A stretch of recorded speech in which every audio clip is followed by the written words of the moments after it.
hiwaga nga matibabakalo. Ano alamat natin? Ito ay tungkol sa... Ito, dito mo malalaman, Papa Jepoy. Kaya pala ganyan yung pangalan niyan. Okay, ito yun. Napakatagal na panahon na ang dumaan. Nahuli ko rin kayo sa wakas, sabi ni Tinay. Good morning from Baliwag, Michelle. Matagal na, ano? Nang mangyari ang pagsumpa ng mga magulang sa isang batang babae na may pangalang Berete or Bereti. Si Bereti ay mula sa angkan na may maalwang buhay. May malawak na lupain, Papa Jepoy. Ilang square meter? 20 square meters. Studio type, ha? Yung mga magulang niya talagang kumbaga magulang niya. Maraming asyenda. Marami siyang kapatid? Maraming kapatid. Siksikan sila doon sa 20 square meter.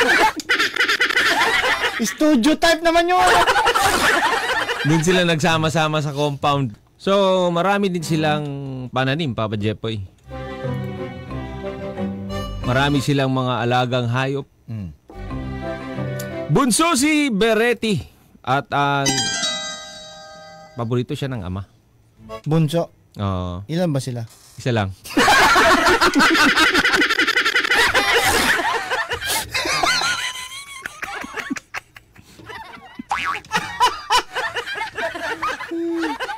Isa lang siya. Nag-iisa? Paborito. Siya yung pinaka-paborito. Sa lahat ng anak? Oo, siya yung pinaka-paborito. Ilan sila? Isa. Tapos? Dala ng marahil na nakakamit ang lahat ng lahat kaya may hinahanap si Berete sa buhay. Ibig niyang maranasan ng mga bagay na kakaiba ba sa kinakalakihan. Si Aling Juana ang tagalaba ng pamilya. May anak itong laging isinasama sa paglalaba, Papa Jepoy. Si Karing ang pangalan. Halos magkasing edad lang si Bereti. At si Karing. Si Karing. Kaya madaling nagkalapit ang kanilang mga loob.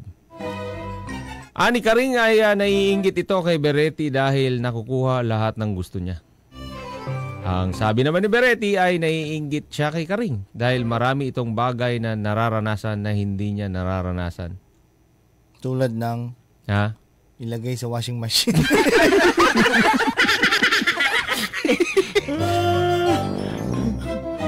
Sinasama ka mo sa paglaba eh. Oo. Nandun din siya sa basket. Nandun sa basket. Ano nangyari? Tapos, kaya mula noon ay lagi silang magkasama. Mabait ang pamilya ni Aling Juana. Kaya panatag ang loob ng ama't ina ni Bereti. At nalaman ni Bereti na madalas na ano? Sumala sa oras si Karing. Kapag walang makain ay naguhukay ng mga gabi, toge o anumang halamang ugat. At si Karing, ito yung mga pangtawid nila sa gutom, Papa. Ano yung mga hinuhukay niya? Ha? Toge? Gabi, toge. Gabi. Ano pa? Basta yung mga nasa ilalim ng lupa. Halamang ugat. Ano pa? Mga halamang ugat. Ano pa yung mga halimbawa ng mga halamang ugat? Mansanas, orange.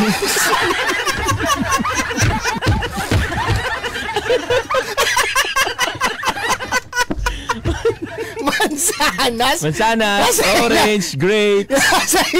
Yung grapes, nasa ilalim. Nandun sa ilalim. Wala pa akong nakita na namimitas ng grapes. Lahat ng pumipitas ng grapes, ganyan, pitas. Ha? Ganyan ang pagpitas ng grapes. Walang naguhukay.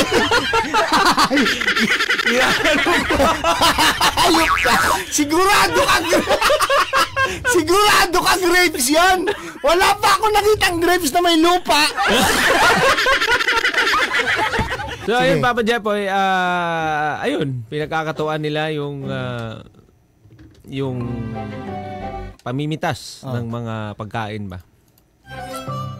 So, hindi maunawaan ni Beretti. Ngunit, excited siya sa buhay ni Nakaring. Para bang kakaiba to ba? Nakikihukay din siya, Papa Jepoy. Sabi niya, sigurado ka nandito yung ubas? Nasa taas lang yung ubas eh. Nakabitin yan eh. Gumagapang yun eh. Hype ka eh. Alam mo, tinutulong siya ni Karing. Kami yung ubas dito, maghukay tayo.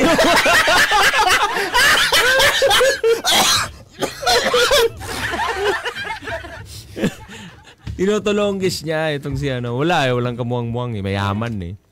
Nakuha tayo naman sana. Saan? Dito maghukay tayo.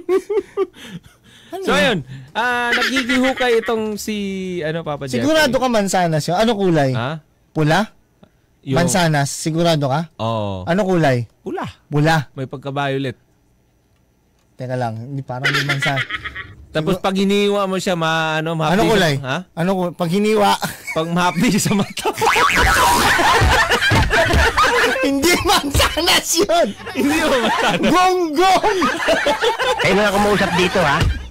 Nakakapikon to, hindi ko maintindihan eh, ha? Ha? Sasapakin ko yan. Sabi ni Karing, kainin mo ito mansanas. Sabi ni Beretta, ba't parang naiiyakan niya ako? Sabi, ganito ba talaga yung mansanas nakakaiyak? Maanghang. Sibuyas siyang gonggong. Paano masabi? Tapos? So ayun na nga, Papa Jepoy. Tuwang-tuwa siya. Namulot ng mga pagkain, nakikisalo siya sa pamilya at totoong nasisiyan siya, Papa Jepoy. Galit na galit yung ama ni Beretti. Nang may nakapagsabi na eto pa lang si Beretti namumulot at kumakain ng tira-tirang pagkain. Nagalit, Papa Jepoy. Hinanap nito si Beretti noon. Gulat na gulat ang ama nang makita nga niya itong si Beretti. At kasama ng ilan pang mga bata. Magagalit talaga yung ama. Kahit ako yung ama ni Beretti, ba't mo hukayin yung ubas? Mahinis talaga. Sino nagsabi sa'yo na huhukayin mo yung lupa para makakuha ng ubas?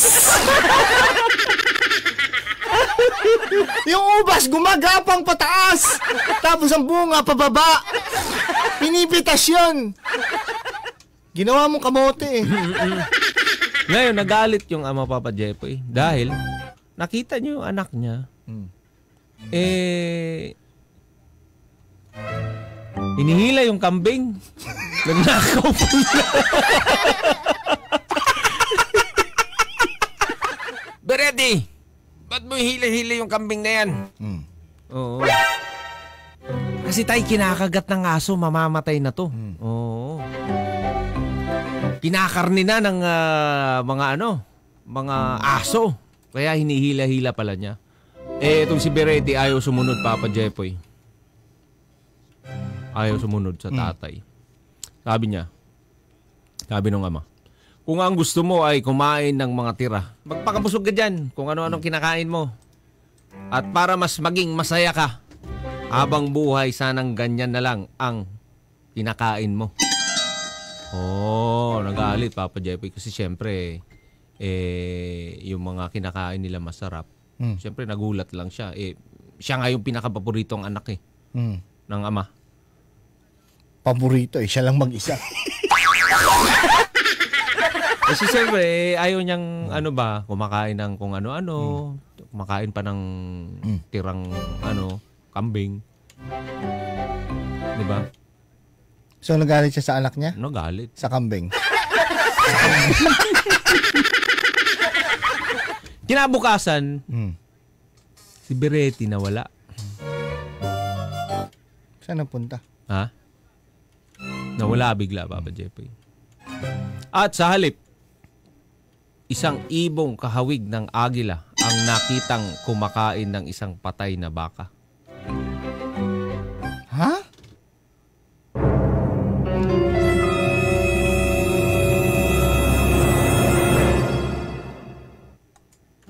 Teka lang.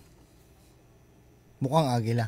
Ah. Ang kinakain, patay na baka. Patay na baka. Saan galing yun? Ha? Saan galing yun? Ayon sa marami, ay si Beretti ang ibon na yun. Naging ibon yung anak niya? Naging ibon. Oh. Tapos kumakain ng baka. Kasi parang, ano nga eh, parang Ano dun yung tsura sa... ng baka? Ha? Ano yung tsura ng baka? Sa lata? Ha? Sa lata? Parang Delimundo yun.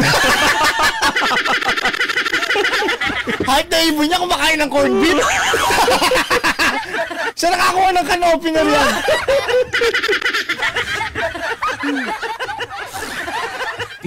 Isang ibong kahawig ng agila. Ayon sa marami, parang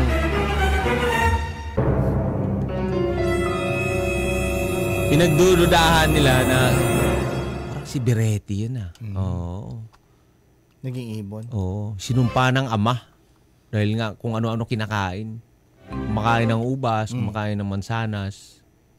Yung mansanas sinuhukay, ganun. Tapos, kaya nagalit. naging ibon. Oo. At, kumakanta yung ibon. ha? Kumakanta. Makakanta. Tapos, Na? nakakaantok. Hmm. Pag nakatulog ka, anong gagawin sa'yo? Ha? Parang bakit parang doon papunta yung istorya natin? Ha? Nakatulog yung mga nakakarinig ng kanta. Oo. Tapos, Nakakatulog. pag nakatulog ka, sasandal ka. Hmm. Tapos, pupwesto yung ibon. Pupwesto na. Tapos, Ha? Iiputan ka. Pag naiputan ka, ano mangyayari sa'yo? magiging bato ka.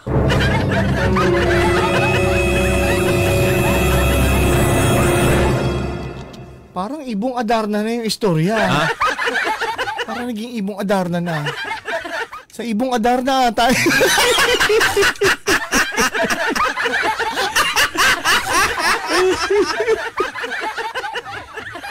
At Papa Jepoy, Oh. Ano? etong Ano? mga ibon na nakita nila. Ano? Tinawag silang, Ano tawag? kasi nga kamukha ng Beretti. Oh. Tinawag silang Beretti. Beretti. Oo. Tapos, yung mga tao nung unang panahon, Papa Jepoy, hindi pa gaanong, hindi pa gaanong marunong bumigkas. Kaya, pati yung mga bata. Kaya, kung tawagin nila noon, ay buwitre. Buwitre. Buwitre, yung ibon na yun. Buwitring Adarna. Oo. Kaya, simula noon, Papa Jepoy, Tinawag na siyang buwitre. buwitre. Oo. At ikaw, simula ngayon, ang tawag ko sa'yo, kung siya buwitre, ikaw buwisit.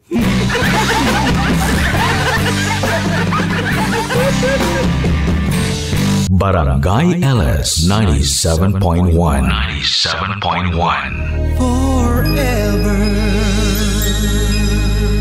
Number 1